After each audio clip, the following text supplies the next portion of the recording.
Oke, cek. Assalamualaikum warahmatullahi wabarakatuh. Oke, teman-teman sekalian, ini video tambahan saja ya. Jadi mungkin tidak terlalu detail seperti kita kemarin. Ya nanti silahkan disimak apa yang perlu disimak sambil di next monggo ya, skip untuk ke bagian yang ingin lebih dipelajari saja. Oke. Oke, nanti untuk materinya dari saya kan ada P1, P2 dan P3 ya. Nah, nanti sebagian besar ada di P2. Kemudian untuk P1 nanti video ini mungkin P1 hanya singkat ya. Dari P1 nanti akan saling berhubungan dengan P3, yaitu bentar kita. Nah, ini ya. Sejarah dan perkembangan bioteknologi ya, kemudian aplikasi ini nanti akan saling berhubungan ya. Nanti mungkin teman-teman kalau mau menyimak ya, nanti ini entah saya jadikan satu video atau enggak, tapi ini ya mungkin 1A, ini 1B ya, kemudian ini nomor 2. Nah, tetapi untuk pembahasannya nanti ketiganya ini akan saling berhubungan karena antara 1A dan 1B itu nanti akan saling berkaitan, dan 1A dan 1B ini juga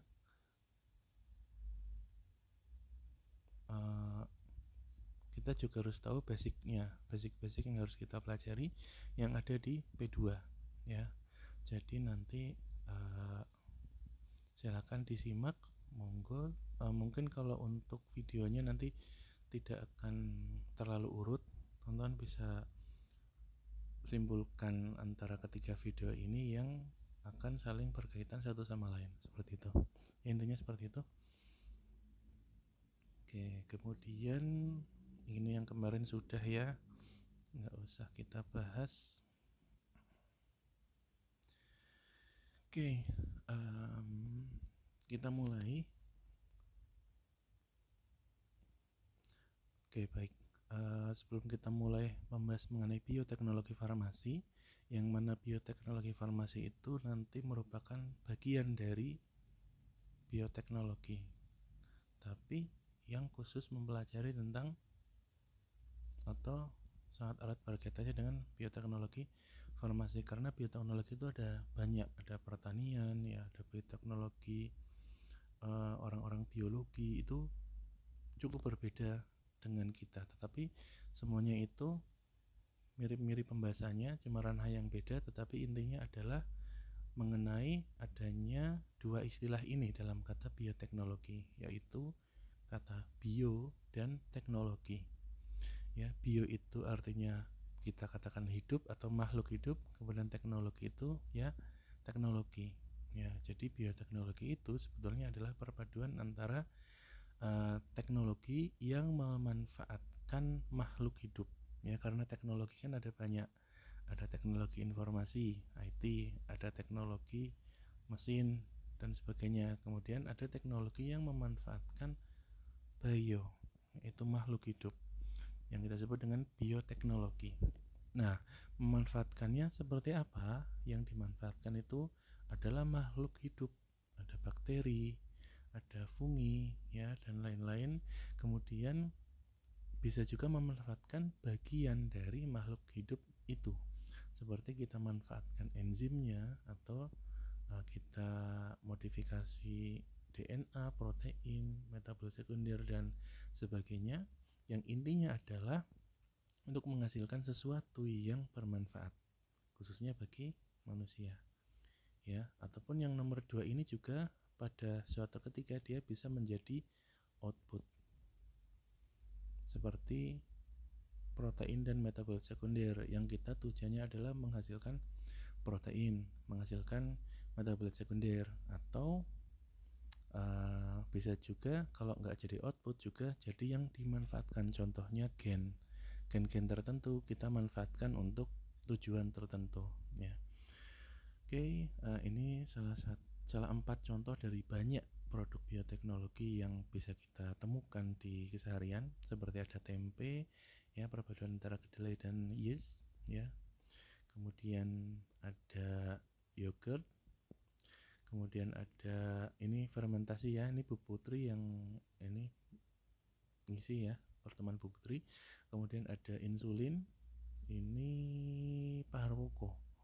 Kemudian ada vaksin, nah ini Pak Lulu.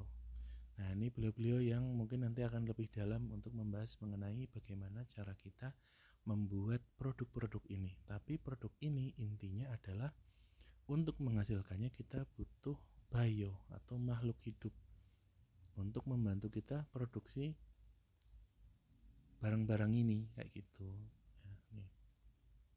Nah kenapa kok kita harus pakai produksi dengan bantuan makhluk hidup ya, padahal ya udah tinggal bikin aja. Ini kita langsung nanti ke sini, gambarannya adalah seperti lompat aja ya. Jadi di sini aspirin contohnya ya, kita aspirin itu ada 21 atom sekian ya. Kemudian kita langsung bandingkan dengan imunoglobulin yang ada di dalam tubuh kita, atau nanti ada insulin yang besarnya juga mirip-mirip sekian sekian sekian.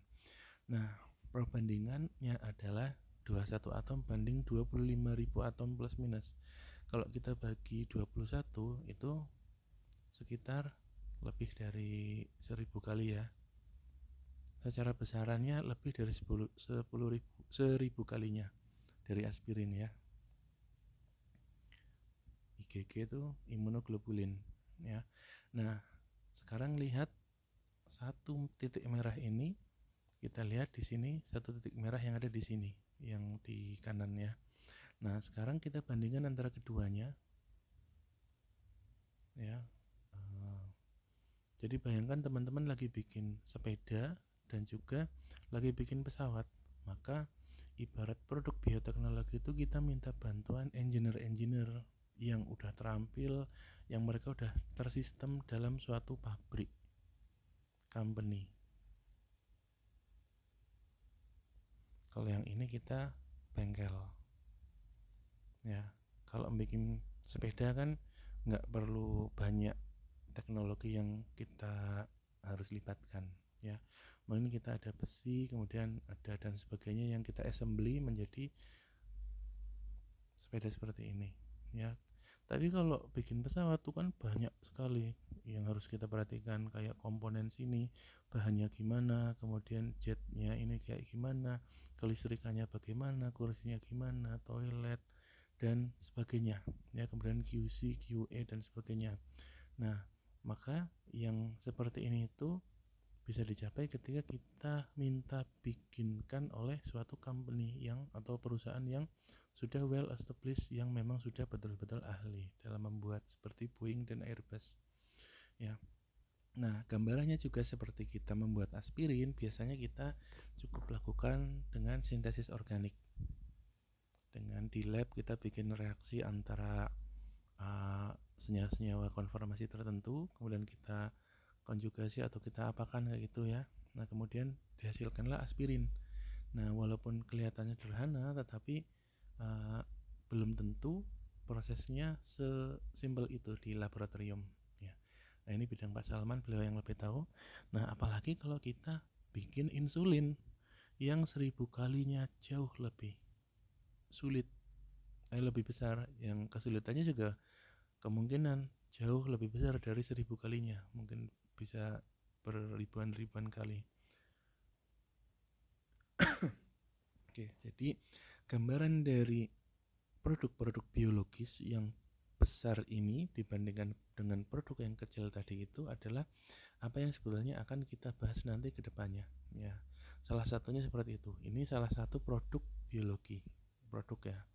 Tetapi bioteknologi tidak hanya membahas seperti ini, tetapi sekarang kita tahu bahwa pemanfaatan bionya atau makhluk hidupnya itu seperti kita memanfaatkan suatu company yang sudah established, yang mana company ini bisa kita ibaratkan dia sebagai mikroorganisme. Misal contohnya seperti itu. Kenapa kita nggak repot-repot sintesis aja, tapi kita minta bantuan ke mikroorganisme untuk bikinin insulin misal, atau di sini imunoglobulin. Nah kenapa kok nggak bikin sendiri? Karena memang sangat sulit seperti itu ya. Nah itu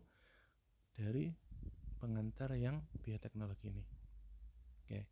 Nah, kemudian sedikit back kembali ke progres atau sejarah dari bioteknologi ya. Dari zaman dulu kita tahu bahwa awalnya manusia itu hanya ya teori biologisnya ya.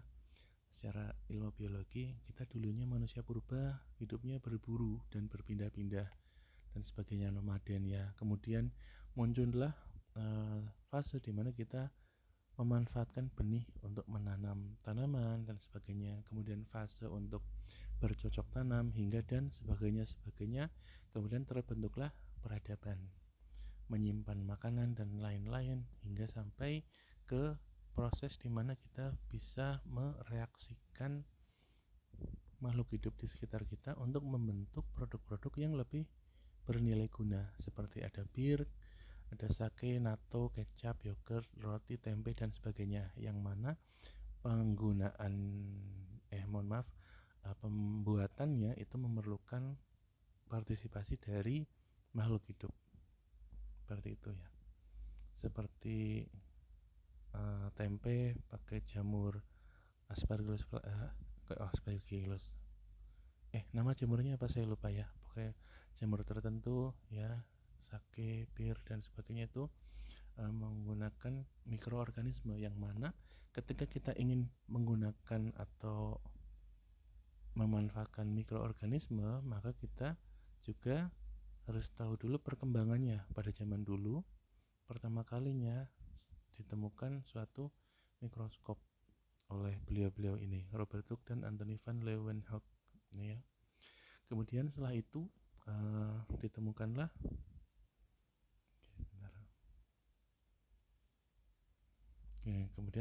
ditemukanlah prinsip dari fermentasi dan pasteurisasi ketika Louis Pasteur itu melakukan percobaan yang melihat bahwa ada suatu bahan yang ketika didiamkan maka dia akan menjadi, udah nggak usah kita bahas lah, intinya pasteurisasi ya, nanti kelamaan. Oke, kemudian konsep genetika yang di buku-buku SMA teman-teman pelajari ya, di mana terjadi pewarisan genetik. Maka ketika ada satu tanaman yang disilangkan yang nantinya akan menghasilkan berbagai macam tanaman yang memiliki sifat-sifat yang berbeda, maka di situ muncul pertanyaan, oh ada suatu sifat yang saya wariskan, sifat apakah itu? Maka disitulah timbul konsep genetika. Kemudian setelah konsep genetika muncul, ditemukanlah adanya molekul DNA yang merupakan pembawa sifat genetik ini. Dan kemudian dari molekul ini ternyata diperjelas lagi oleh James Watson dan Francis Crick ini yang menemukan strukturnya ya, yang strukturnya bentuknya seperti ini ya, alpha helix ya, tidak hanya molekulnya tetapi sampai ke strukturnya, yang mana ini membantu kita untuk memanfaatkan mikroorganisme hingga sampai tahapan penggunaan DNA atau material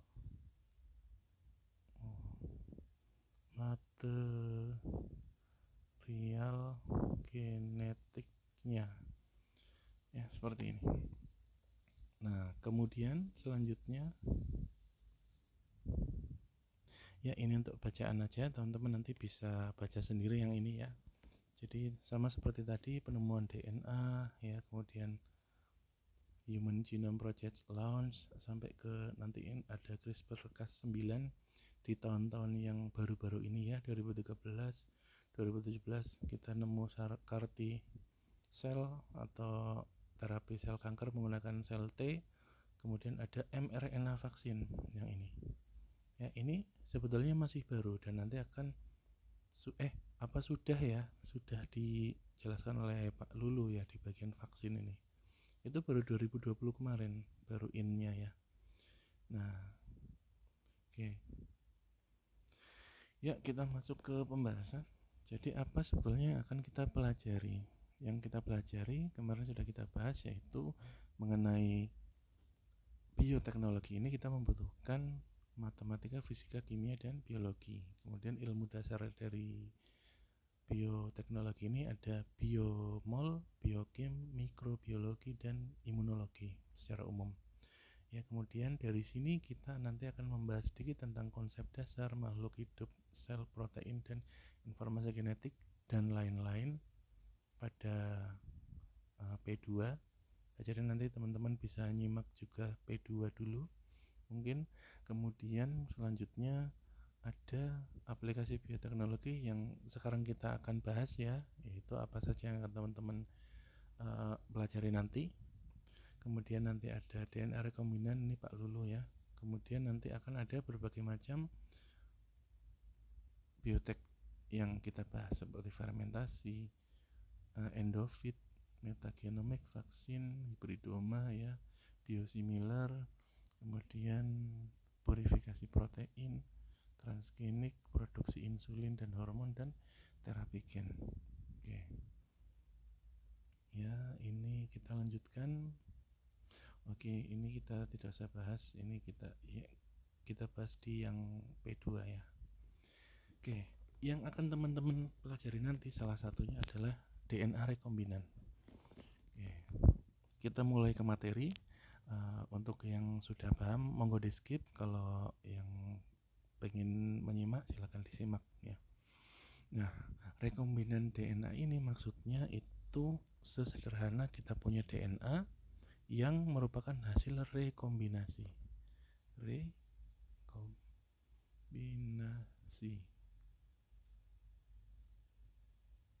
Rekombinasi dari apa?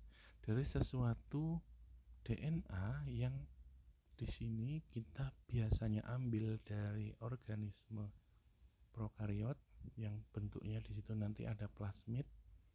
Ya, plasmid dari organisme prokariot ini itu memiliki suatu sisi yang akan kita potong. Kemudian terbelahlah menjadi terbuka rantainya, dan kemudian step keduanya kita memiliki suatu DNA yang memang tujuannya kita ingin memasukkan DNA tersebut, yang mungkin DNA ini nanti akan menjadi protein tertentu, protein X. Nah, kemudian kita gabungkan antara keduanya sehingga kita ligase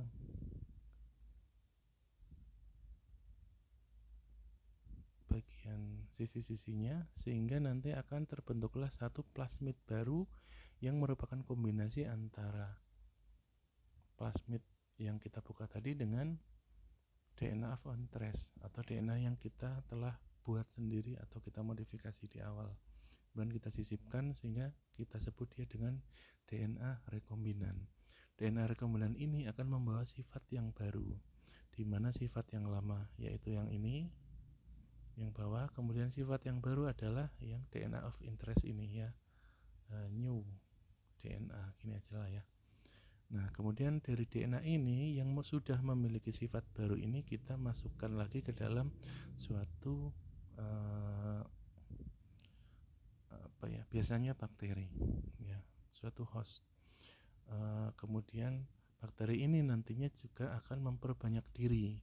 Nah, memperbanyak dirinya ya, material genetik ini nanti juga akan ikut menjadi banyak, sehingga setiap bakteri contohnya ya yang telah membelah diri menjadi berbagai macam bakteri yang lain, bukan berbagai macam, menjadi turunan-turunannya menjadi banyak, itu memiliki DNA rekombinan yang sama dengan yang telah kita sisipkan ke dalam bakteri tersebut, sehingga nanti sifat-sifat dari yang baru ini, DNA baru, akan terbawa oleh bakteri-bakteri tersebut.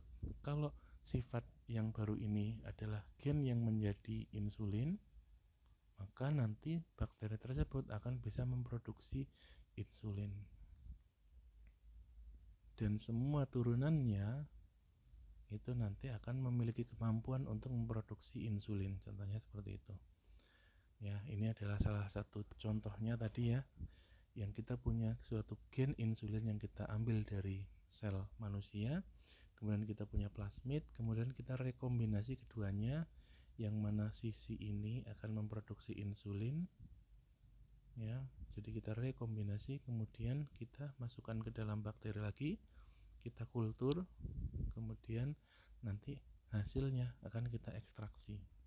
Nah, tetapi proses kultur ini kalau produksi massal itu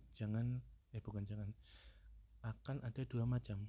Kultur yang memang untuk penelitian atau produksi massal. Kalau produksi massal kita biasanya di sini nggak ada. Kita biasanya pakai skala yang lebih besar, yaitu biasanya kita pakai fermentor yang skalanya jauh lebih besar, bukan bentuknya dalam cawan Petri tetapi dalam media cair, yang nanti bakteri dia akan tumbuh secara banyak di sini, yang menghasilkan di sini nanti akan ada banyak insulin. Kemudian kita ekstraksi insulin yang ada dalam media tersebut. Ya, jadi kita harus bedakan nanti yang skala lab dan atau penelitian dan yang skala produksi. Itu instrumennya pasti akan berbeda, tetapi step-step awalnya ini nanti akan sama. Ini ya, awal. Oke, kemudian selanjutnya yang kedua ini oleh Bu Putri. Mungkin tidak akan kita bahas terlalu banyak karena Bu Putri pasti sudah menyampaikan ya. Intinya adalah suatu fermentasi itu yang pure fermentasi di sini maksudnya adalah kita ingin merubah suatu karbohidrat atau sumber nitrogen yang lain ya, sumber CHO dan N pada sebagian kasus kita rubah menjadi produk lain berdasarkan dari jalur biosintesis yang dimiliki oleh suatu mikroorganisme yang spesifik. Dari karbohidrat ini ternyata bisa kita ubah menjadi bentuk asam laktat atau bentuk alkohol dan bentuk asam asetat. Contohnya yang bawah-bawah ini Yakult, yogurt, kemudian bir, dan kemudian vinegar atau kombucha. Maka vinegar itu cuka ya, dan kombucha ini merupakan suatu asam asetat. Kemudian kalau bir itu isinya alkohol, kemudian di sini asam laktat yang Yakult yang teman-teman suka minum itu. Nah, yang merubah siapa? Bakteri. Bakteri apa? Bakteri masing-masing. Contohnya bakteri asam laktat yang akan mengubah sugar atau karbohidrat sih menjadi asam laktat, asam asetat, dan alkohol. Contoh bakteri yang mengubah karbohidrat menjadi asam laktat adalah Lactobacillus. Untuk asam asetat, Acetobacter, dan untuk ragi, Saccharomyces cerevisiae. Ini merupakan bakteri-bakteri yang kita inginkan untuk merubah produk kita. Merubah bahan baku kita menjadi produk berupa, terserah mau asam asetat ya kita pakai Acetobacter kayak gitu ya, atau mau kalau bikin Yakult pakai asam laktat kita pakai Lactobacillus kayak gitu ya. Oke, ini salah satu contoh, tapi contoh lainnya juga nanti ada banyak kayak Sirotastrein, Lactobacillus casei dan sebagainya itu ya. Oke, mungkin fermentasi seperti ini saja ya. Kemudian untuk yang ini itu nanti akan diajarkan oleh Pak Lulu. Kayaknya ini nggak akan kita keluarkan di UTS ya, karena nanti ini lebih ke UASnya. Kok Pak Lulu? Oh iya Pak Lulu. Dari saya nggak ada soal di sini ya. Intinya adalah seperti ini. Nanti Pak Lulu aja yang lebih detail ya teman-teman di materinya. Jadi intinya adalah kita tadi sudah katakan bahwa ada fermentor yang isinya ada banyak bakteri yang menghasilkan metabolit sekunder, yang nanti teman-teman bisa lihat di video yang P2 mengenai microbial growth curve, kurva pertumbuhan mikroba, di mana pada saat tertentu mikroba akan maksimal menghasilkan metabolit sekunder. ketika kita buat rekombinan DNA atau kita modifikasi DNA suatu mikroba tersebut untuk menghasilkan insulin, maka pada kondisi yang sesuai dia akan menghasilkan insulin. Tapi insulin ini apakah hanya insulin satu-satunya di dalam suatu fermentor berisi media cair ini? Enggak, isinya ada banyak. Ada ya kayak kita makan kan, kita nanti akan buang air kecil, buang air besar, kemudian kita keringetan dan sebagainya. Sama dengan mikroba akan memproduksi senyawa dari A, B, C, D, E dan seterusnya. Maka dari produk ini nanti akan kita pisahkan selnya, kemudian supernatan atau cairannya yang berisi metabolit sekunder. Nah, apakah sudah berhenti sampai situ? Enggak. Tapi kita perlu pisahkan lagi sampai murni dia hanya mengandung insulin. Dan kita pisahkan dari zat lain. Nah, bagaimana caranya memisahkan antara insulin ini dengan zat yang lain?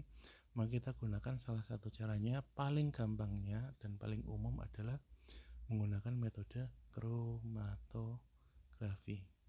Paling umumnya seperti itu. Biasanya pakai ion exchange. Oke, detailnya mungkin teman-teman sudah dapat di Pak Lulu ya. Oke, seperti itu. Jadi intinya nanti yang akan didapat pada hasil akhirnya ya, ini urutannya seperti ini ya. Nanti kita ilusi lagi. Sebentar. Oh, ini bukan skematik. Oke, bukan urutan ya. Berarti sebentar.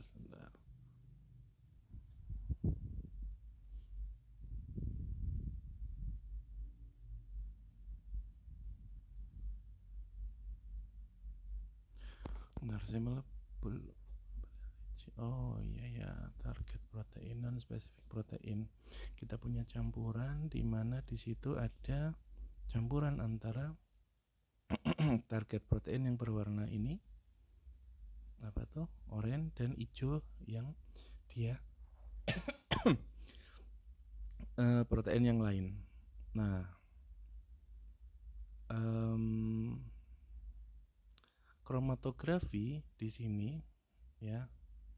Saya nggak tahu nih pakai kromatografi apa. Intinya adalah dia akan secara spesifik berikatan dengan suatu protein yang menjadi targetnya, yaitu yang warna oranye ini ya. Kemudian setelah itu kita wash ya.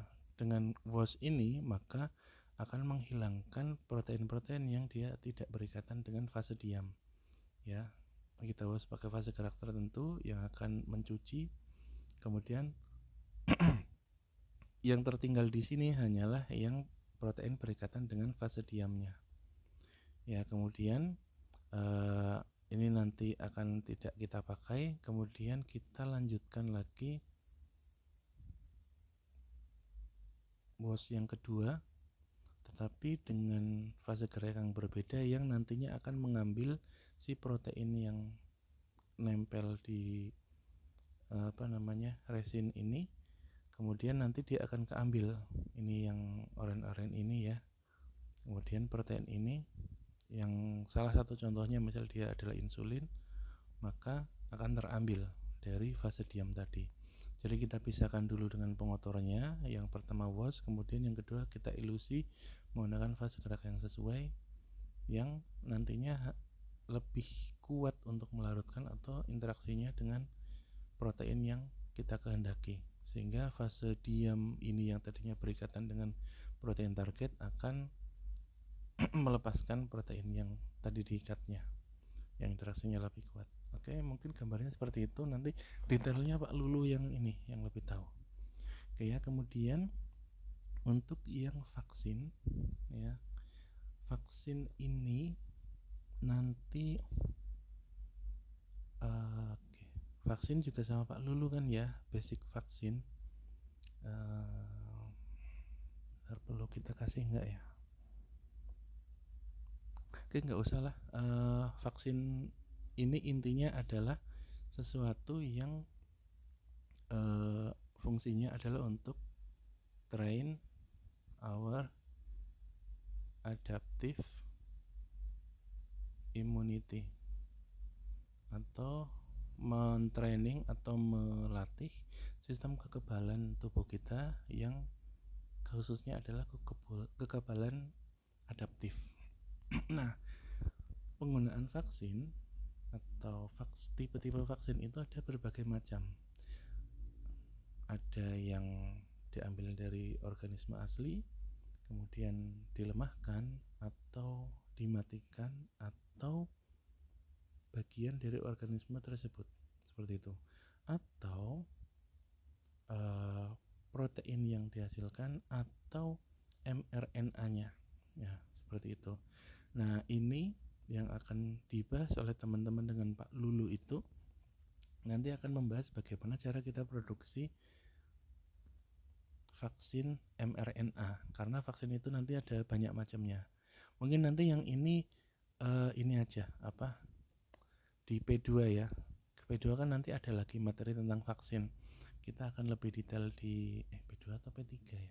Sebentar.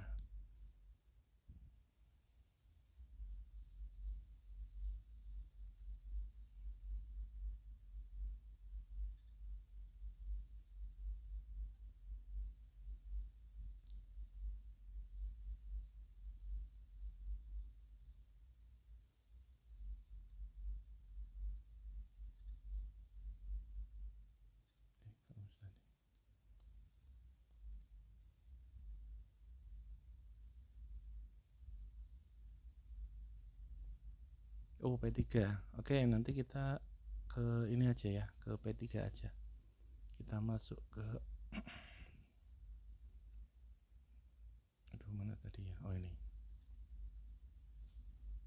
Kita nggak usah terlalu lama, nanti mbok kelamaan. Oops.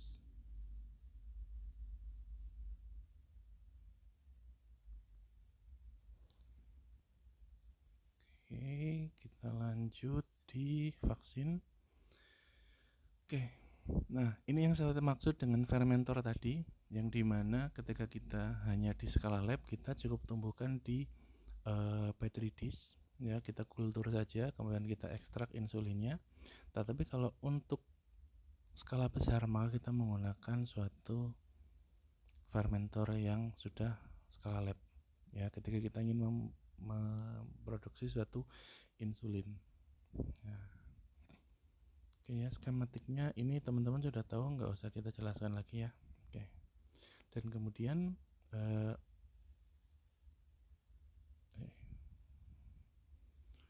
yang selanjutnya adalah hibridoma. Nah, hibridoma ini nanti juga teman-teman lihat di P2 apa itu sel adenoma atau karsinoma ya, dan bedanya dengan sel yang normal. Oke, jadi nanti sambil lihat yang P2 sama P1 atau P3 itu silakan diselang-seling ya, karena saling berkaitan satu sama lain. Oke. Nah, untuk yang antibodi monoklonal ini, yang mana antibodi ini ingin kita produksi, biasanya yang produksi antibodi itu teman-teman tahu kan ya, siapa yang produksi antibodi adalah kita sedikit masuk ke basic imunologi ya, dimana kita tahu bahwa sistem kekebalan atau imunitas, maaf tulisannya ya, itu ada dua macam, yaitu innate dan adaptif ya. Kemudian dari keduanya, maka kita tahu bahwa pada sistem innate immunity itu ada yang kita sebut dengan makrofag ya, neutrofil, eosinofil, basofil, kemudian NK sel dan lain-lain ya. Kemudian penghubung antara innate dan adaptif ada yang kita sebut dengan APC, yang salah satu contoh paling seringnya adalah dendritic cell ya. Kemudian Untuk adaptif kita kenal secara umum ada dua, yaitu sel limfosit B dan T yang masih naif. Kemudian ketika nanti menjadi aktif, dia akan menjadi B plasma, atau kalau sudah fase akhir maka dia B memori. Kemudian sel T nanti akan ada beberapa, yaitu T CD4, T CD8, atau CD4 kita sebut dengan T helper, kemudian CD8 T cytotoxic, ya, atau juga kita kenal T regulatory, ya, ada beberapa macam. Nah, antibodi yang teman-teman kenal itu diproduksi oleh sel B yang teraktivasi oleh adanya suatu APC yang mempresentkan antigen dari patogen yang masuk ke dalam tubuh kepada sel B, ya. Kemudian nanti sel B ini akan memproduksi akan aktif menjadi sel B plasma yang memiliki sisi aktif sesuai dengan antigen yang dipresentkan. Kalau antigennya bentuknya seperti ini kotak, maka antibodinya dia akan menangkap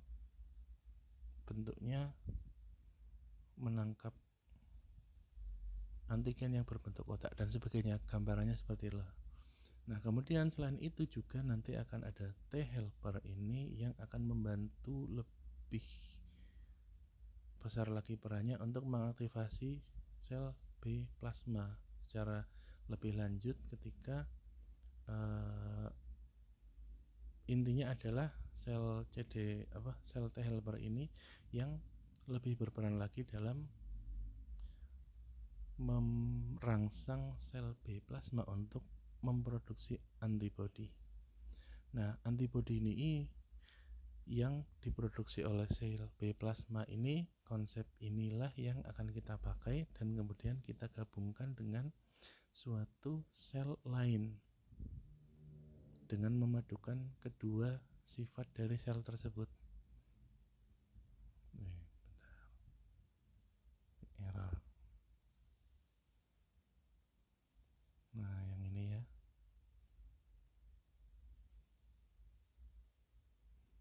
Oke, jadi sekarang kita tahu sel plasma di sini yang dimaksud itu adalah sel B. Kemudian apakah sel B itu bisa hidup di luar tubuh manusia atau hewan atau mamalia? Maka jawabannya adalah tidak. Sedangkan kita kenal sel lain yang memiliki sifat dia terus membelah, ya, kita sebut dengan sel tumor. Maka dengan adanya kedua jenis sel ini, yang pertama sel B plasma yang menghasilkan antibodi, tetapi kekurangannya adalah dia butuh media untuk hidupnya agak ribet.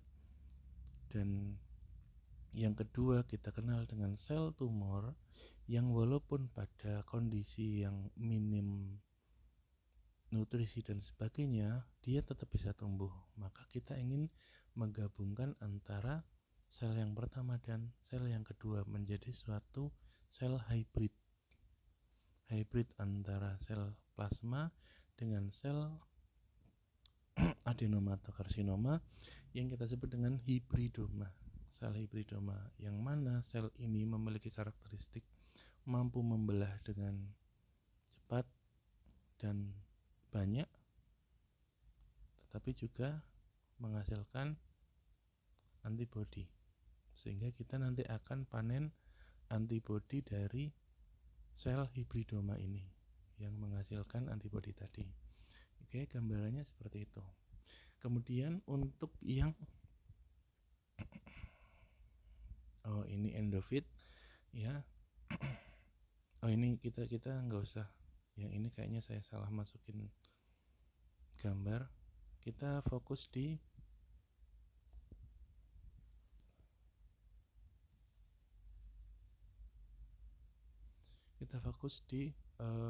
mikroba endofit. ya, bahwa suatu mikroba endofit itu merupakan mikroba yang ternyata hidup juga di dalam jaringan dari suatu tanaman. Ternyata mikroba itu nggak cuma di luar, tetapi ada di dalamnya. Nanti ini dijelaskan oleh Pak Arwoko yang lebih ini ya, proper. Nah, intinya adalah ternyata mikroba yang hidup di dalam tanaman tersebut, atau nanti mungkin di suatu hewan atau di organisme di laut, maka ternyata mikroba tersebut itu beradaptasi dengan lingkungan yang dimiliki oleh tumbuhan atau hostnya, sehingga secara karakteristik dia tumbuh di tempat yang tidak lazim ditumbuhi oleh mikroba tersebut ya.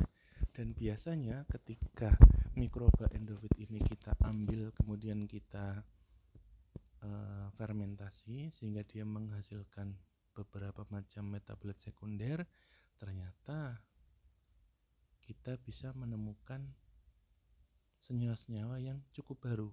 Nah, ini Pak Harwoko banyak penelitiannya di bidang ini. Nah, ini adalah mikroba endofit yang sebetulnya itu banyak terdapat di jaringan-jaringan tanaman.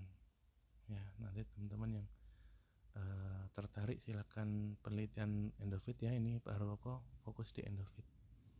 Oke, kemudian selanjutnya, nah ini metagenomik sama seperti tadi, mirip. Kalau tadi endofit kita ambil mikrobanya, kemudian kita cari metabolit sekunder yang ada dalam mikroba tersebut, maka yang kalau metagenomik kita ambil mikrobanya, kemudian kita sequencing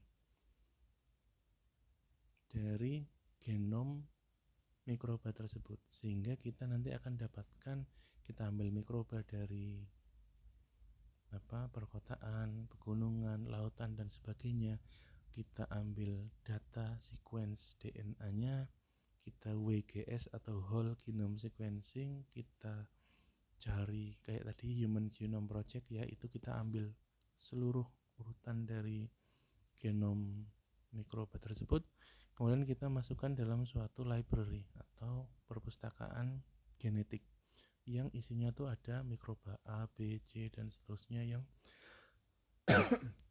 telah kita sequence tadi dan orang lain sequence. Kemudian kita nanti analisis secara bioinformatik. Ini sebetulnya yang lebih jago Pak Lulun yang lebih tahu ya, atau Pak Harwoko. Nah, kemudian intinya adalah kita ingin mengambil data sebanyak-banyaknya ya. Salah satu contohnya dari penggunaan metagenomik ini, kita akan bisa mengkarakterisasi adanya promoter ya, open reading ini ya, ORF dan RPS dari suatu genom bakteri atau yeast atau apapun ya, pokoknya intinya mikroorganisme. Di situ termasuk juga ketika kita WGS antara satu spesies, ternyata ada berbagai macam subvarian yang ada dalam spesies tersebut. Contohnya spesies ini contohnya Penicillium notanum misal kayak gini ya, ternyata ada, kita analisis bioinformatika, ada sisi kode genetik yang hanya dimiliki oleh spesies varian tertentu yang dia hidup di pegunungan atau dia hidup di bersimbiosis atau kita sebut simbion dengan tanaman, atau dia hidup di sebagai mikroba endofit tadi ya. Contohnya dalam satu genom ini ternyata mikroba yang berasal dari feses atau dari lingkungan sekitar yang normal, dia bisa menghasilkan senyawa A, B, C, D dan seterusnya. Tetapi pada momen tertentu, mikroba yang dia endofit atau berada dalam lingkungan hidup yang kurang lazim, ternyata dia memiliki suatu gen-gen lain yang ternyata setelah kita analisis secara bioinformatik ya, nanti beliau-beliau yang menjelaskan ya, saya ini tidak terlalu ahli di sini. Ternyata ada metabolit lain Z atau W atau Y atau X yang tidak ditemukan pada spesies pada umumnya, tetapi hanya ditemukan di tempat-tempat tertentu. Oleh karena itu kita di sini bisa lebih spesifik lagi atau mengkerucut ketika kita ingin melakukan produksi senyawa-senyawa ini WXYZ atau produksi senyawa tertentu, maka kita bisa dapatkan fragmen apakah, genom apakah atau gen apakah yang bisa kita manfaatkan, atau pada kondisi apakah yang bisa kita capai untuk menghasilkan produksi senyawa Z, W, Y, dan X ini, tapi tidak lazim seperti ABCD. Nah, hal ini kita sebut dengan bioinformatika. Ya, tapi detailnya besok pas lagi metagenomik aja dengan Pak Arwoko ya. Oke, selanjutnya tanaman transgenik sama seperti tadi, yaitu salah satu kuncinya adalah kita pakai DNA rekombinan, kemudian kita masukkan, kalau tadi ke dalam bakteri, maka sekarang kita masukkan ke dalam tanaman. Intinya bedanya di situ. Yang tadi bakteri, contohnya E. coli, kemudian yang ini tanaman, dan tanaman ini kita tumbuhkan ya menjadi tanaman baru yang membawa sifat-sifat dari tanaman transgenik ya. Oke, mungkin itu saja detailnya karena ini agak panjang kalau dijelaskan sampai ke kontrol kualitas, jadi ini besok aja. Intinya adalah tanaman transgenik itu mirip dengan organisme transgenik tadi, E. coli yang menghasilkan insulin contohnya. Kalau yang ini tanaman yang menghasilkan suatu metabolit sekunder, gampangnya seperti itu.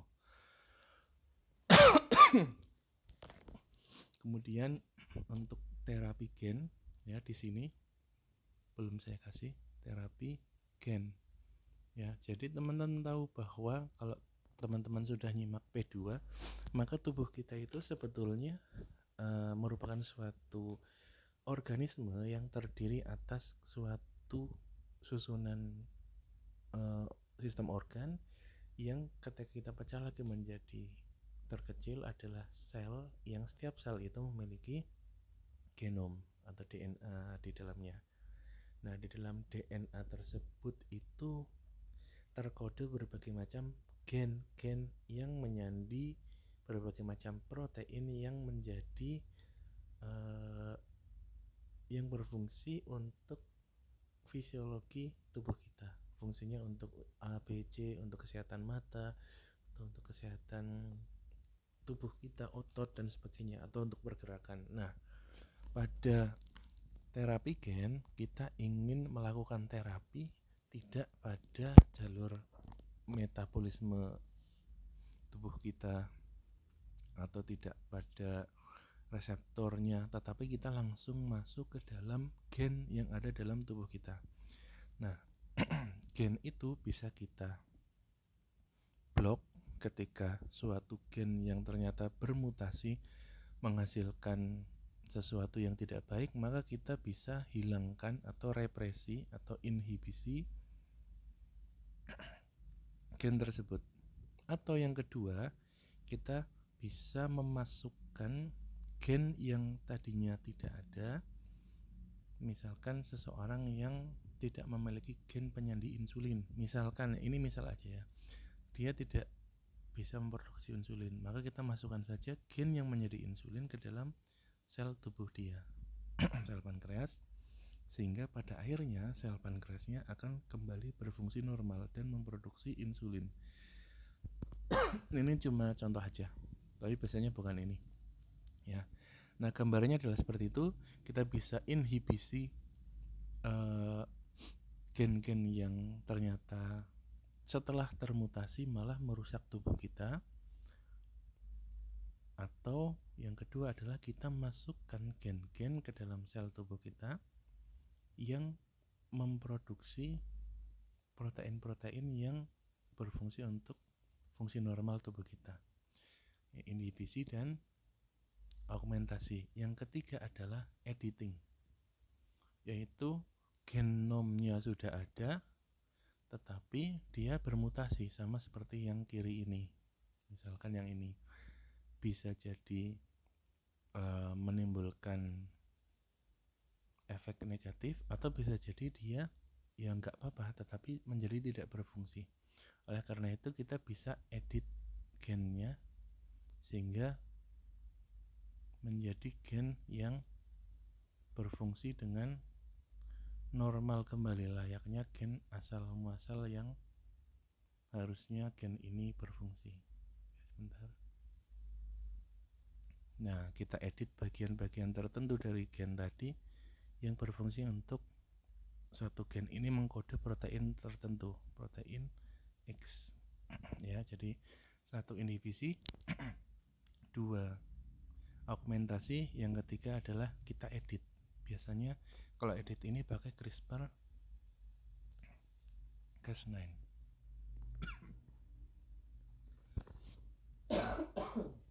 Oke, mungkin ini yang P1 agak panjang ya, jadi nanti teman-teman silahkan di skip aja kalau yang terlalu panjang. Untuk yang P3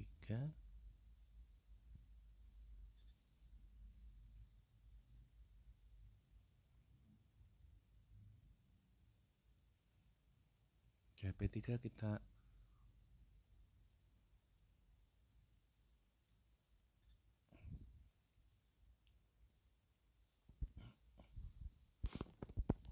yang P3 cepat aja lah ya.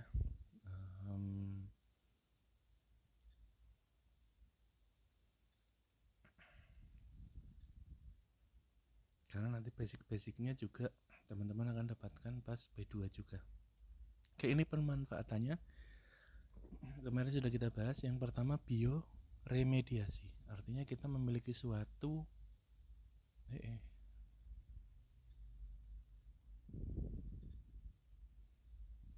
kenapa ini ya, diulang aja.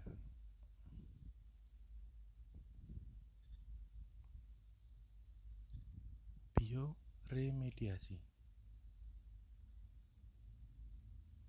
ini ya, artinya kita di sini ingin menggunakan makhluk hidup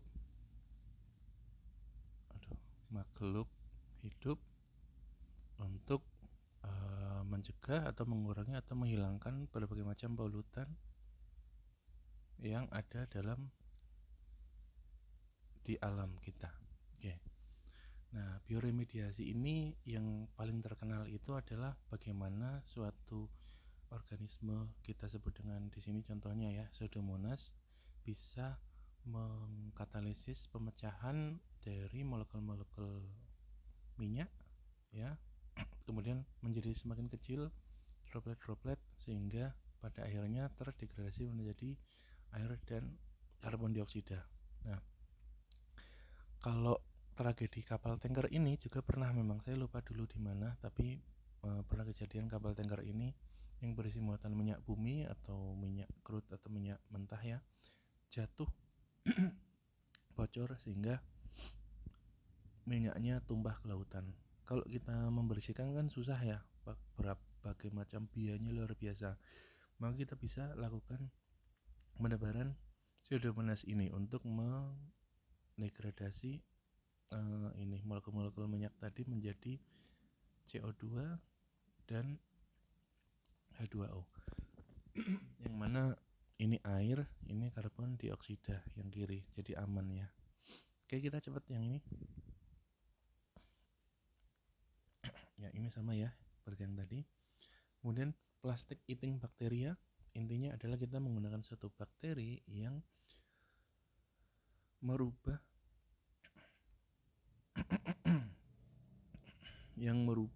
biji plastik atau plastik yang sudah sampah-sampah plastik menjadi senyawa-senyawa yang lebih kecil ya. Kita biasanya di sini contoh menggunakan engineered E. coli yang telah kita engineer untuk merubah PET. Contohnya di sini PET itu salah satu contoh bahan plastik menjadi terephthalic acid, dan ternyata sampai ke ini untuk vanilla flavor seperti itu ya. Untuk ini juga di didegradasi menjadi asam okonak dan asam adiprat. Intinya seperti itu. Kemudian selain dengan engineered E. coli, ternyata juga ada ditemukan bakteri-bakteri lain seperti Rhodokus ruber ini yang kanan, yang ternyata memang makan plastik yang ada di laut. Jadi kita manfaatkan biota mikroorganisme ini, bukan biota ya, mikroorganisme yang kita tahu ini untuk mendegradasi plastik yang terkenal memang saat ini menjadi problem di dunia terkait degradasinya yang sangat susah. Kemudian tanaman transgenik tadi sudah kita bahas di P1 ya, yang awal, yang mana intinya sama seperti proses rekombinan. Jadi kita memasukkan suatu gen yang memiliki sifat yang kita inginkan, kita masukkan ke dalam plasmid, kemudian kita masukkan ke dalam entah bakteri atau bisa tanaman. Nah, bakteri ini menghasilkan metabolit sekunder tertentu, contohnya insulin. Kalau tanaman ini juga nanti akan menjadi tanaman transgenik. Ya.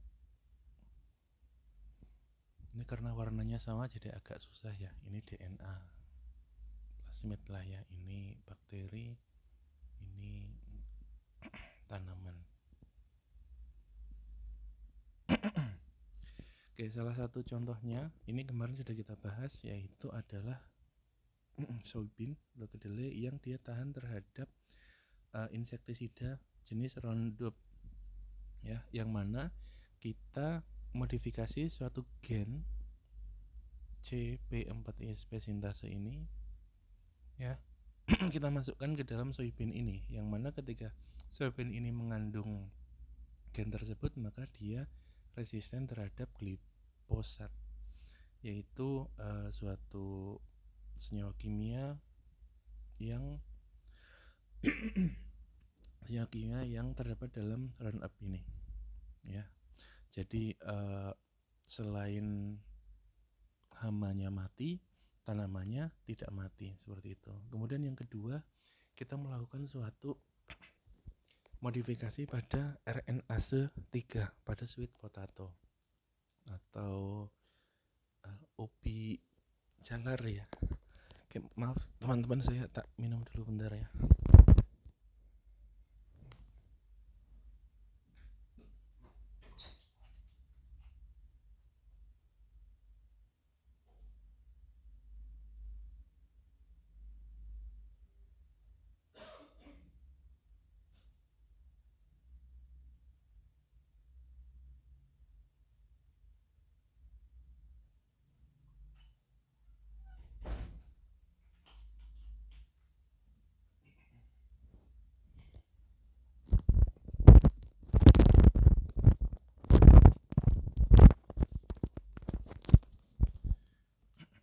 Oke. Ya, sweet potato ya. Yang mana sweet potato ini itu rentan terhadap virus. Virus tersebut ternyata menggunakan RNase 3 ini untuk bisa survive di dalam daun potato ya, potato ini. Nah, kita coba lakukan editing di gen yang menjadi RNase 3 ini, sehingga RNase 3 ini menjadi tidak ada dalam tanaman tersebut. Kalau enzimnya tidak ada, maka survive-nya si virus menjadi turun, sehingga nanti hasil akhirnya adalah daun menjadi lebih sehat. Nah, kita lihat dari days after grafting, kita lihat ya, perkembangan yang no treatment dengan yang di treatment. Yang atas yang treatment, yang bawah no treatment. Ternyata hasil akhirnya yang di treatment itu relatif lebih sehat dibandingkan dengan yang no treatment. Kemudian yang bawah kita lihat ya, yang di treatment itu relatif lebih hijau dibandingkan dengan yang tidak di treatment. Oke. Jadi intinya di sini kita bisa memodifikasi gen di dalam tanaman transgenik tersebut. Ini kaitannya dengan ketahanan pangan. Sama juga dengan suatu gen-gen yang banyak ini, CR21B, CR3BB dan seterusnya yang terdapat dalam Bacillus thuringiensis, Bacillus thuringiensis, ya, yang mana dia bisa toksik dan tidak disukai oleh beberapa macam serangga, ya, seperti ini kupu-kupu ngengat, itu senyawa-senyawa yang diproduksi oleh gen-gen tersebut. Nah, gen yang ada dalam Bacillus thuringiensis ini itu dimanfaatkan dan kita inokulasikan, atau kita bukan inokulasi, kita rekombinasikan, kemudian kita masukkan ke dalam suatu tanaman yang kita kehendaki, yang mana tanaman tersebut nanti akan menghasilkan Bacillus thuringiensis toksin yang ketika dimakan oleh suatu serangga, contohnya bukan serangga, ini ulat, ya, nanti menyebabkan ulat tersebut akan mati. Jadi ini lebih ke pestisida alami, memanfaatkan sifat Bacillus thuringiensis toksinnya ini yang kita masukkan ke dalam bukan kita masukkan, kita buat tanaman tersebut menghasilkan toksin yang sama dengan bakteri tadi. Oke, kemudian selanjutnya kita juga bisa lakukan modifikasi pada beras yang mengandung beta karoten, dan yang ini beras normal. Jadi kita tinggal memasukkan gen yang menyandi beta karoten, sehingga kita dapatkan tanaman padi yang menghasilkan beta karoten ini. Nah, stepnya adalah seperti ini. Intinya sama seperti tadi, kita punya suatu gen, kita transformasi ke dalam suatu plasmid, kita dapatkan rekombinan, kita nitip ke suatu bakteri yang kita sebut dengan Agrobacterium ini, yang dia punya kecenderungan atau punya kemampuan khusus untuk transfer DNA, atau dalam hal ini adalah plasmidnya, ke dalam suatu embrio. Di sini contohnya adalah rice embrio, yang mana ketika embrio ini nanti kita tumbuhkan akan menghasilkan tanaman yang memiliki gen yang telah kita sisipkan tadi. Stepnya hampir semuanya mirip, ya, seperti yang insulin tadi atau di sini plasmid plasmid beta karoten padi, ya. Oke, kemudian ini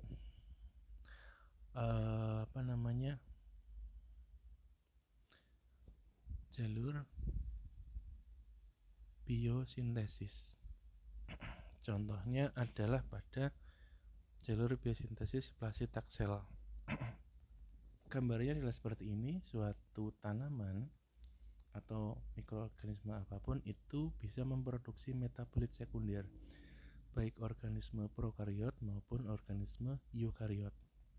Nah, kita ambil contoh di sini pada Taxus brevifolia, yang mana dia bisa menghasilkan Placitaxel, tetapi harus melalui berbagai macam jalur biosintesis yang dari GPP ini menjadi taxadian 5 alfa, kemudian L-asetat dan sebagainya. Kemudian nanti hasil akhirnya intinya adalah sampai ke Placitaxel ini, ya. Tapi jalurnya beda-beda, kan, bisa dari penilalanin atau GPP ini yang nantinya melalui serangkaian step, dan kita ingin memaksimalkan step-step tersebut. Misal kita ingin fokus di alfa penilalaninnya, ya, kemudian alfa ini udah fokus, ya. Kemudian kita ingin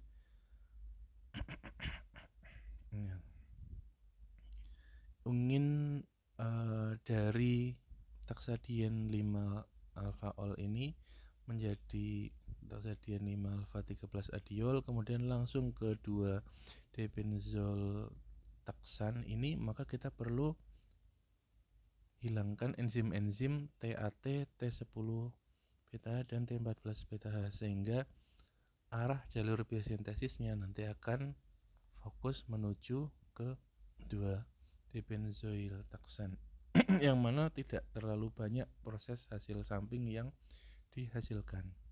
Nah, untuk melakukan modifikasi dari jalur biosintesis ini, maka kita bisa lakukan penghilangan enzim-enzim yang dimiliki oleh tanaman tersebut. Enzim penyandi TAT, gen penyandi enzim ini, gen penyandi enzim ini, dan gen penyandi enzim ini, sehingga arah biosintesisnya akan lebih terarah menjadi ke plasitaksel. Gambarannya adalah seperti itu. Oke, ini mungkin tidak kita bahas dengan detail karena banyak sekali nanti kalau kita bahas ya. Kemudian fermentasi tadi sudah kita bahas mengenai bakteri-bakteri yang menyebabkan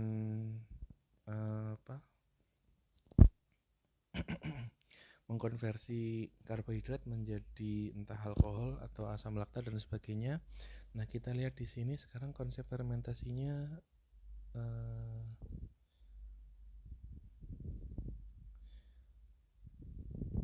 bentar, di P2 kayaknya ada. Oke, ini kita di P2 aja, nanti silakan simak di P2 yang ini ya. Oke, kita skip aja. Ini sudah kita bahas kemarin, ini tidak akan kita tanyakan karena ini nanti akan terlalu luas. Ya, intinya adalah salah satu contoh pemanfaatan dari biotek juga biogas, yang mana mikroorganisme yang ada dalam feses atau suatu mikroorganisme bisa merubah kandungan dalam feses kita menjadi metana, dan metana ini nantinya akan kita manfaatkan untuk gas biogas yang bisa menjadi bahan bakar. Ya, intinya seperti itu. Nah, organismenya adalah Geobacter metalloidosen dan Methanobacterium strain. Ini ya. Oke, ini tidak usah kita bahas. Ini juga kita selain buat biogas, kita juga bisa buat bioetanol, tapi ini bidang biotek secara umum, kita tidak dalami. Nah, kemudian konsep fermentasi yang nanti akan teman-teman lihat di P2 khususnya ini ya, akan terus dipakai. Fermentasi dan kurva pertumbuhan. Nah, konsep fermentasi ini itu akan kita terus pakai untuk produksi-produksi seperti contohnya produksi penisilin. Ya, jadi pada zaman dulu intinya adalah ditemukan pertama kali penisilin akibat dari sebetulnya bukan penemuan tapi ketidaksengajaan, di mana jamur Aspergillus kok Aspergillus, sebentar, jamurnya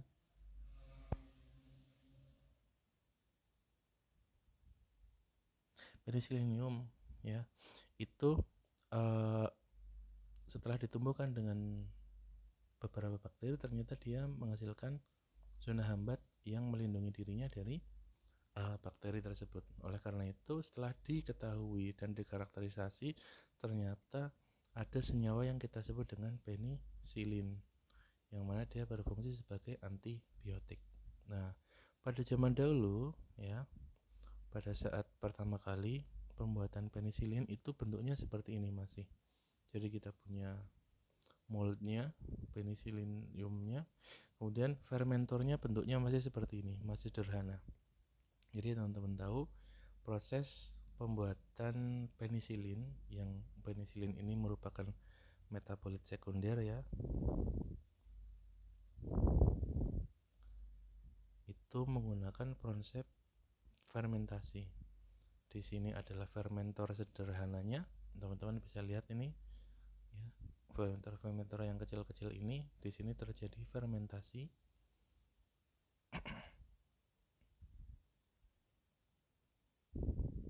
Kemudian ini adalah contoh skematik lebih detailnya, di mana intinya adalah dari sini kita ambil mikrobanya dari si penicillium, kemudian kita masukkan dalam fermentor,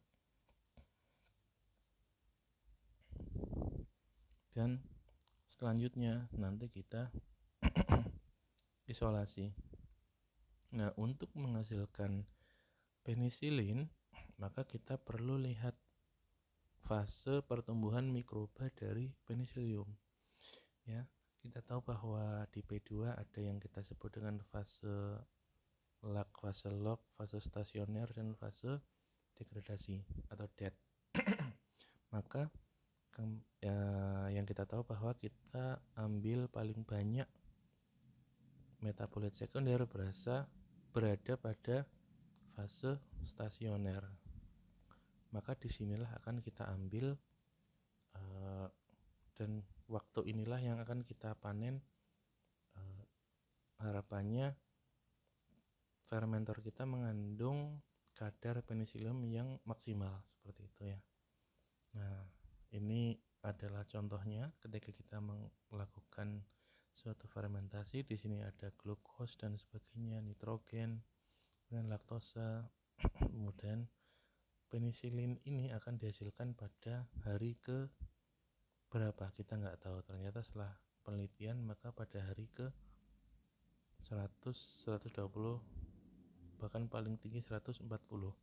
Bahkan biomasa ini semakin meningkat, ini kemungkinan sudah sampai tahap stasioner di sini. Oke ya. Kemudian produksi insulin juga sama, memanfaatkan konsep fermentasi ini, yang mana rekombinan sudah kita bahas tadi. Kita punya suatu gen insulin, kita sisipkan ke dalam plasmid E. coli yang menjadi DNA rekombinan. Kemudian DNA rekombinan ini kita masukkan ke dalam bakteri, tetapi kalau ini skala lab, kalau skala produksi yang bawah ya.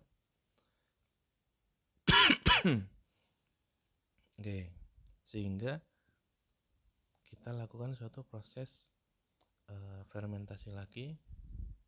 Dalam tanda kutip fermentasi, kita tumbuhkan mikroba tersebut dengan fase-fase seperti tadi, fase log, stasioner, dan degradasi. Maka pada fase stasioner inilah yang mana insulin itu kadarnya paling tinggi. Oke, seperti itu. Kemudian produksi vaksin juga kita menggunakan prinsip yang mirip dengan fermentasi ya, tetapi untuk vaksin ini kita bisa gunakan berbagai macam sumber.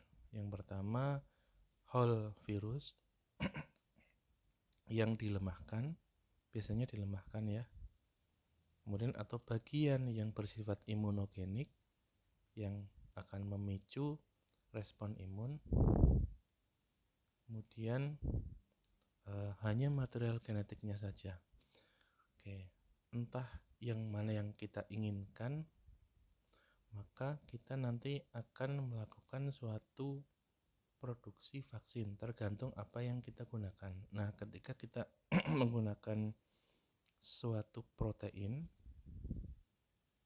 kalau yang intinya semuanya ini nanti akan beda-beda cara membuatnya. Ini nanti detailnya di Pak Lulu ya. Nah, kalau kita ingin menggunakan whole organisme, maka kita perlu tumbuhkan virus tersebut dalam kultur sel, yang mana virus-virus ini akan menyerang sel-sel yang ada di kultur kita. Kemudian mereka akan memperbanyak diri. Kalau setelah mereka banyak, kemudian kita manfaatkan virusnya kayak gitu. Atau virus-virus tadi yang udah banyak, kemudian kita cuma ambil bagiannya aja, partsnya aja, atau kita cuma ambil material genetiknya aja. Nah, untuk memproduksi part-part ini juga kita bisa pakai metode yang seperti insulin tadi, yaitu produksi metabolit sekunder. atau protein ya.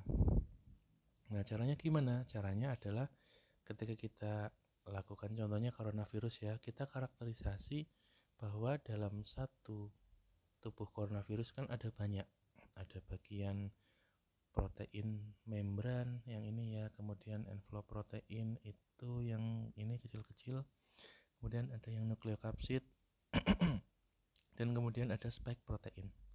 Nah, ternyata yang cukup besar menyebabkan pelatihan imun kita atau dapat menginduksi sistem imun kita sifatnya imunogenik adalah spike protein. Sehingga spike protein ini kita karakterisasi gen mana yang menyandi spike protein, maka kita dapatkan gen tersebut seperti ini.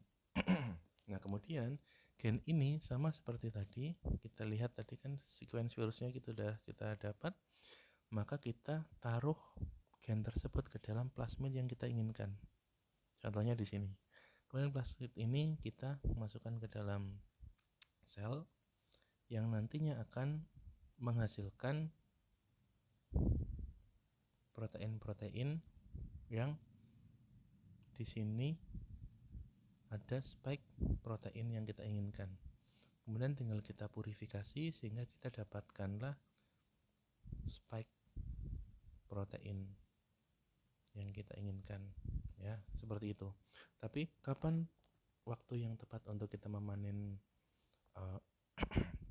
spike proteinnya? Ya, pada saat kapan kita tidak tahu, mungkin pada saat fase apa, biasanya di fase stasioner yang mana produksi metabolit sekundernya di sini paling tinggi, biasanya seperti itu ya.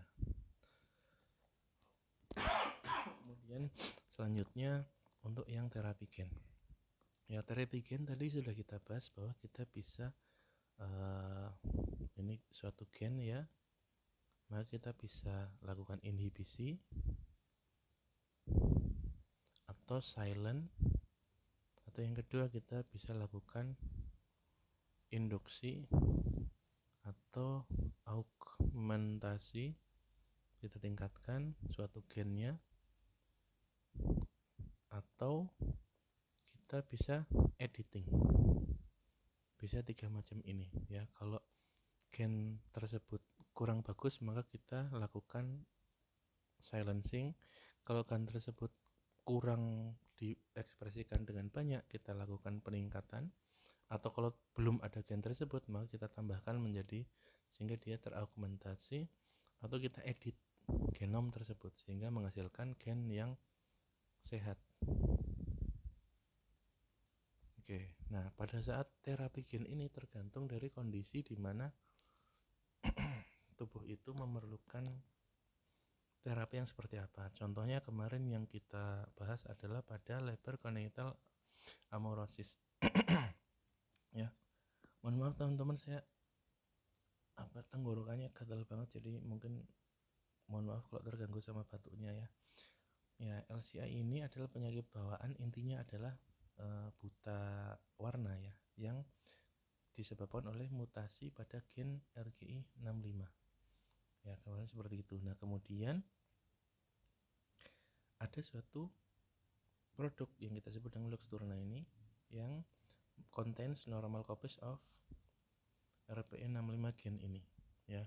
Nah, kita ingin memasukkan gen ini ke dalam manusia, khususnya mata manusia, sehingga dengan adanya gen ini maka penyakit tadi menjadi dapat kita intinya yang proteinnya tadi tidak ada, gen penyandi protein, maka kita masukkan gen tersebut sehingga proteinnya diproduksi dengan baik dan kesehatan mata menjadi kembali normal.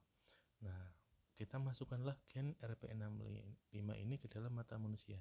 Caranya adalah dengan cara minta bantuan oleh suatu virus sebagai vektor ya. Gen ini kita masukkan ke dalam virus nanti akan berikatan dan kemudian masuk ke dalam sel yang kita tuju, kemudian di dalam sitoplasmanya, dan kemudian dia nanti akan masuk ke dalam nukleus, mengeluarkan gen yang telah kita modifikasi dan kemudian kita inginkan dia terinsersi ke dalam DNA target seperti itu. Nah, yang paling banyak kita gunakan adalah AAV atau Adeno Associated Virus. Kita ingin menggunakan sifat dari virus untuk mengantarkan ini kayak semacam kurir dari DNA kita kayak gitu ya. Nah, kalau sudah masuk ke dalam DNA kita, maka nanti akan diproduksilah gen RPE65 ini sehingga menjadi matanya menjadi sehat kembali seperti itu ya. Ini teman-teman nanti bisa baca sendiri. Oke, selain dengan virus tadi, terus pertanyaannya terus gimana caranya virus? Apakah dengan dimakan atau diminum atau diapakan? Maka kemarin teman-teman sudah lihat yang ini ya, kita masukkan virus tersebut dengan cara diinjeksikan ke dalam situs aksi yang dimana sel tersebut harus kita infeksi, yaitu di sel retina mata. Ya, ini merupakan prinsip-prinsip dari terapi gen ya. Ini salah satunya dengan cara menggunakan virus ya. Nanti ada banyak, ada CRISPR-Cas, ada RNA silencing dan sebagainya. Itu akan teman-teman banyak temui ketika masuk ke terapi gen. Tapi gambarannya adalah mirip seperti ini ya. Gambarannya kita ingin gambaran dari terapi gen adalah intinya ketiga hal ini secara umum, yaitu kita punya gen, ketika gennya tidak baik maka kita perlu turunkan, kalau tidak ada maka kita perlu tambahkan, kalau miss atau salah maka kita perlu perbaiki, kita edit genomnya ya. Jadi mungkin secara umum terapi gen itu 3 ini. Nah, nanti yang ini silakan boleh dibaca-baca sendiri. Oke, ini tidak kayaknya nggak akan saya keluarkan di soal. Oke, mungkin ini untuk yang P1 P2. Mohon maaf karena agak lama ya ternyata. Oke, jadi nanti silakan di skip aja. Terima kasih atas waktunya. Assalamualaikum warahmatullahi wabarakatuh.